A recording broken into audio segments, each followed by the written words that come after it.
Before canned food, before grocery stores, before modern survival guides, entire nations survived brutal winters using foods most Americans have never even heard of. And some of them looked absolutely terrifying. One of these foods could last for years underground without rotting. Another was so powerful that hunters carried it for thousands of miles across frozen land. And near the end of this video, you will discover the survival food that may have saved entire tribes during the deadliest winters in North America. But here's the strange part. Most of these foods vanished from history. Not because they failed, because the world changed. Tonight, we're uncovering 20 ancient Native American survival foods that conquered harsh winters, and the stories behind the people who depended on them when survival was never guaranteed. Long before electricity, refrigerators or supermarkets, survival depended on memory. Knowing what to gather, what to dry, what to bury, what to hunt, and most importantly, what could keep you alive when the snow came early and food disappeared. For Native American communities across North America, food was never just food. It was strategy, it was knowledge, it was survival, and some of these methods were so advanced, modern survival experts still study them today. Number 20. Acorn bread. To most people today, acorns are just something squirrels collect. But for many Native American tribes, especially in California, acorns became one of the most important survival foods ever created. The process was exhausting. Acorns had to be gathered, cracked, dried, crushed into meal, and washed repeatedly to remove bitter tannins. It could take days. But once finished, the result was powerful. The flour could become bread, porridge, or thick survival cakes that lasted through winter. This was not convenience food. This was preparation against starvation. And for many families, that was enough. Number 19. Smoked salmon. In the Pacific Northwest, salmon was survival itself. Entire communities depended on seasonal salmon runs. When the fish arrived, villagers worked non-stop. Cleaning, smoking, drying, preserving. Massive wooden racks filled the air with smoke as families prepared food for the freezing months ahead. The smoked fish could last for incredibly long periods if stored properly. Rich in protein and fat, it became winter fuel for entire tribes, and when the rivers froze, those drying racks became the difference between life and death. Number 18. Pemmican. This was not food, this was strategy. Pemmican may be one of the greatest survival foods ever invented. Made from dried buffalo meat, animal fat, and sometimes berries, pemmican was lightweight, calorie-dense, and unbelievably durable. Some batches reportedly lasted for years. Hunters, traders, and travelers carried it across enormous distances because it provided massive energy in tiny amounts. A small piece could keep someone moving through freezing conditions for hours. Modern survivalists still recreate it today, because honestly, very few foods have ever matched it. Number 17. Wild rice. In the Great Lakes region, wild rice was sacred. Harvesting it required skill and patience. People paddled through shallow waters while carefully knocking ripe grains into their canoes. The rice was then dried, roasted, and stored for winter. It provided carbohydrates, minerals, and long-term storage during harsh northern cold. But it also represented something deeper, a connection between survival and nature. Every grain mattered, because one failed season could change everything. Number 16. Dried venison. Fresh meat spoiled quickly. Winter did not forgive waste, so deer meat was sliced into thin strips and dried over smoke or cold air until nearly all moisture disappeared. The result was tough, chewy, and incredibly effective. Dried venison could travel long distances without rotting. Hunters carried it during migration, trade, and winter travel, and during brutal storms it became emergency survival fuel when nothing else remained. Number 15. Corn mush. Corn saved lives across North America. Ground corn mixed with water created a thick, filling meal that could feed entire families using very little. Simple, cheap, reliable. That's why it survived for generations. In desperate winters, corn mush was often eaten daily, morning and night, again and again, because hunger changes what matters. At that point, flavor means nothing. Survival becomes everything. Here's what no one tells you. Many ancient survival foods were born during disaster. Failed harvests. Early snowstorms. Long hunts that never returned. People didn't invent these meals for comfort. They invented them because death was close. Number 14. Roasted squash. Squash could survive cold storage far longer than many vegetables. When roasted or dried, it became even more valuable.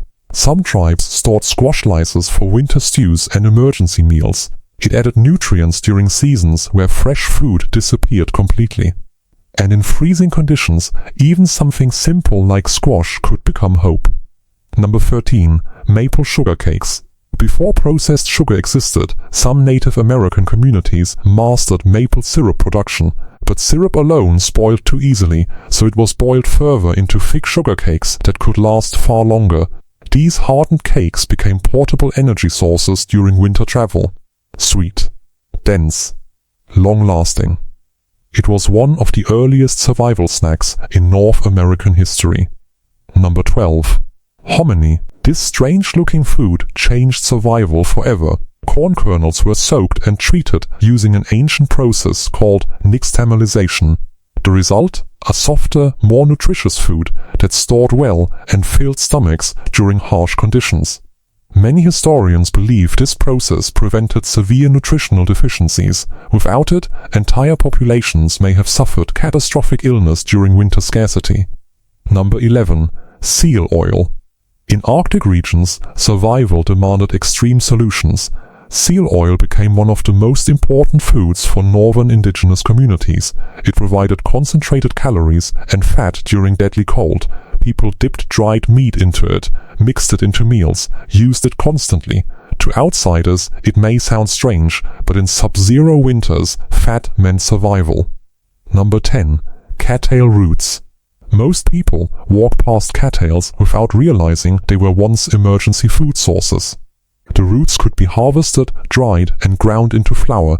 Not delicious, not easy, but during famine they mattered. This was not cooking, this was adaptation. Number 9. Sun-dried berries. Berries spoiled fast, so they were dried under sunlight and stored for winter. Blueberries, cranberries, chokecherries. These small fruits added vitamins during seasons when fresh plants vanished completely. Some were mixed directly into pemmican, others became travel food for long journeys through snow-covered land.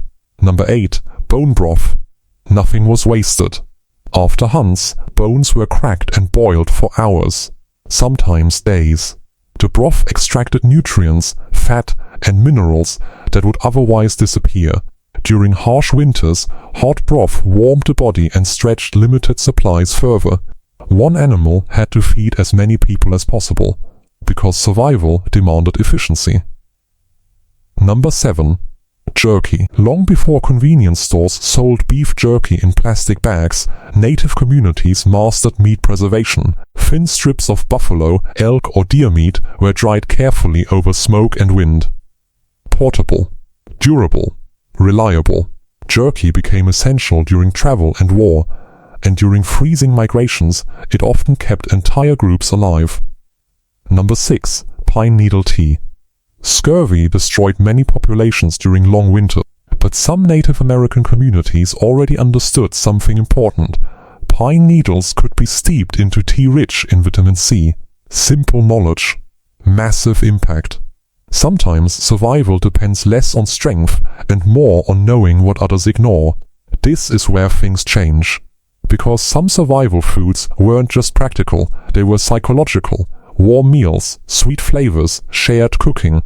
Those things reminded people they were still human, even during brutal winters. Number 5. Succotash. A mixture of corn and beans may not sound impressive, but together these ingredients created a balanced, filling survival meal. Easy to expand, easy to share, easy to survive on. Large pots of succotash fed families through difficult months when resources were dangerously low. Number 4. Rendered bare fat. In cold climates, calories mattered more than almost anything else. Bear fat became cooking fuel, preservation oil, and emergency energy all at once. A small amount could dramatically increase survival during freezing travel. To modern eyes it sounds extreme, to them it was necessary. Number 3. Ash cakes. Imagine mixing rough cornmeal with water, wrapping it in leaves and cooking it directly in hot ashes. That was ash cake. Simple survival bread, no ovens, no luxury. Just enough food to keep going another day. Sometimes history's most important foods were also the simplest. Number 2. Dried eel. Along rivers and coastal regions, eel became an incredibly valuable survival food. Rich in fat and protein, it was smoked and dried for storage during winter shortages. Some communities depended heavily on it during freezing seasons when hunting became unreliable. It wasn't glamorous, but it worked. Number 1. Pounded buffalo meat and fat. The ultimate winter survival food. The foundation of pemmican. Buffalo meat dried until hard as wood, then crushed and mixed with rendered fat. Sometimes berries were added, sometimes not, but the result was extraordinary. Portable survival energy that could last for months, even years. Explorers crossed frozen wilderness carrying it. Hunters survived impossible journeys with it. Entire communities relied on it when winter became merciless. This was not food, this was survival itself. When we look back at these forgotten foods, it's easy to focus on how strange they seem today. But that misses the point. These meals carried people through blizzards, famine, migration, war, and some of the harshest winters imaginable. Every dried berry, every smoked fish, every pot of broth was part of a survival system built over generations of knowledge. And maybe that's the real lesson here. Human survival was never just about strength. It was about adaptation, about learning, about refusing to waste what the earth provided. So now I want to ask you, which of these ancient survival foods shocked you the most? And honestly, do you think you could survive an entire winter eating them?